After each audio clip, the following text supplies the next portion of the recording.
penny that we spend on overhead that's not being audited, and you know as much as I do, Doc, that some of it is being abused, is money that is taken away from research. And that's just a fact. And if you care about this child here, and I know you do, we all do, then any money spent illegitimately on overhead to pay the salary of a professor in the humanities department at a university is coming out of her research. And it's not wrong to ask questions.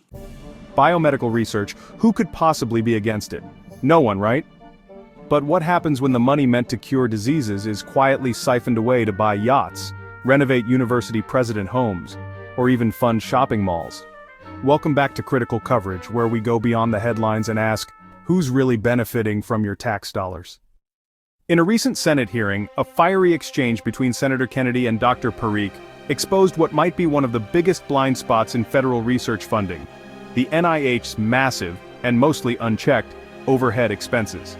Senator Kennedy kicked things off with a few simple questions. Do you know anyone against biomedical research? Of course not. It's like being against puppies or world peace. But here's the twist.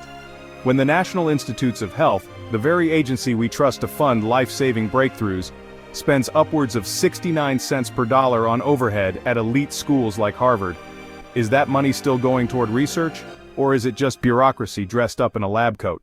Dr. Parikh, am I saying that right? You are. Thank you. Do you know anybody who's against biomedical research? I do not know anybody that's against biomedical research, but I know some. That's like being against children, isn't it? It is. It's like being against world peace, isn't it? It is.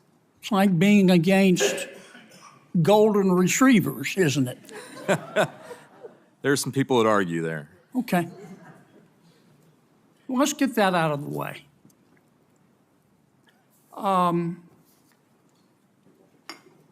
I want to ask you about NIH. I love NIH. I think they do extraordinary work. Yes, sir.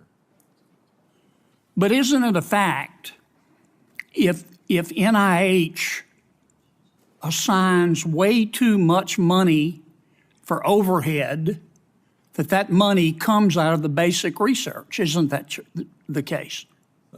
Senator, both those things are providing funds for research. And I agree with you that we need to make the administrative burden and the costs associated with it as low as possible, because we do want as much to go to research.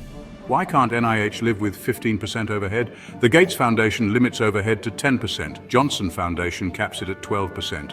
Why do these universities suddenly need 35% or more? When pressed, Dr. Parikh deflected, saying it's apples to oranges. But Senator Kennedy wasn't buying it. He brought the receipts, literally.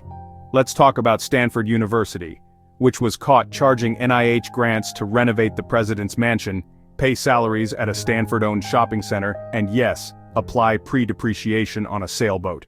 All of it on the taxpayer's dime. Why can't NIH live with 15% overhead? Yeah. Senator, we have had a partnership that's been going on for 75 years in this country. Yes, sir, but why can't NIH live with 15% overhead?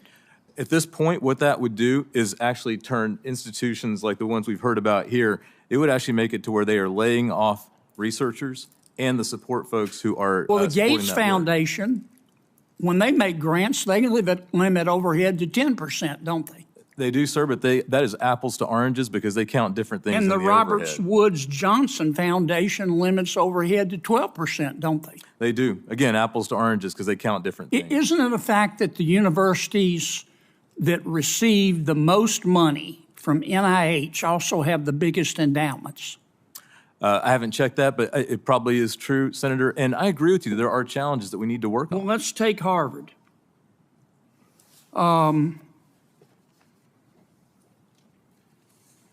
69 cents out of every dollar from NIH given to Harvard goes to overhead. No, sir, it's 69 cents out of every $1.69. It's on top of, it's not within. Okay. Which is 1.6. Let me ask you about one of the worst abuses I've ever seen. It was at Stanford. Yes, sir. Stanford was spending 74% of grants from NIH on overhead. Remember that? I do, although I was in high school at the time. Yeah. Yeah. Well, I wasn't. and they audited Stanford. Yes, sir. You remember what they found? They bought a sailboat. They found that Stanford was spending some of that money to pay the salaries of the employees at a Stanford-owned shopping center, didn't they? I don't remember that part. I do. But yeah, okay.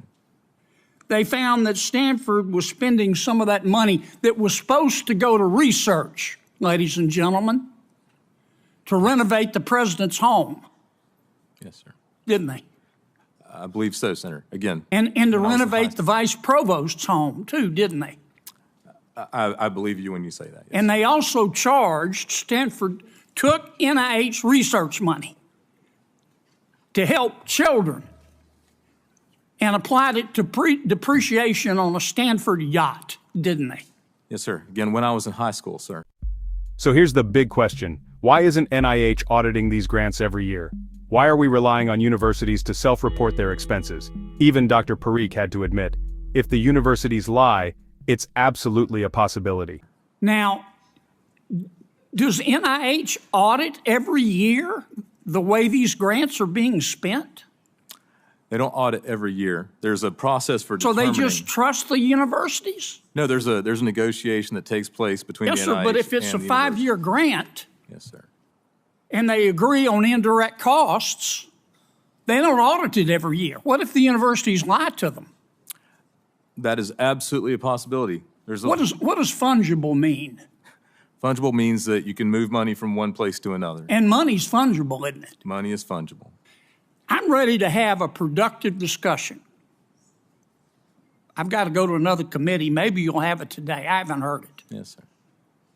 What I've heard is the implication is that anybody who is against asking hard questions about the overhead and spending is against biomedical research. I wouldn't say that, sir. I think you are a champion. And I don't agree with that. Yeah, I don't either. But every penny that we spend on overhead that's not being audited, and you know as much as I do, Doc, that some of it is being abused, is money that is taken away from research. And that's just a fact. Senator, And if you care about this child here, and I know you do, we all do, then any money spent illegitimately on overhead to pay the salary of a professor in the humanities department at a university is coming out of her research. And it's not wrong to ask questions. it is not wrong to ask No, questions. it's not. Not at all. And Senator, I think it's actually important to ask those questions and optimize the system. And I don't understand why these universities cannot live on 15% overhead when Gates Foundation limits them to 10% and the Johnson Foundation limits them to 12%. I don't understand it. All of a sudden, if they don't get 35% overhead, civilization is going to melt. It is important. My to have mama that didn't conversation. raise a fool, and if she did, it was one of my brothers. Let's be clear, no one's against funding biomedical research. But when the money is not being audited and not being spent on actual science, it's not wrong to ask tough questions. It's our responsibility. If billion-dollar universities can't survive on the same rules as Gates and Johnson, then maybe they shouldn't be handling NIH funds at all. What do you think? Should Congress force tighter audits? Should NIH cap overhead? Let us know in the comments below. And if you found this breakdown valuable, don't forget to like, share, and subscribe for more fearless coverage, right here on Critical Coverage. Taxpayer money should cure diseases, not buy sailboats.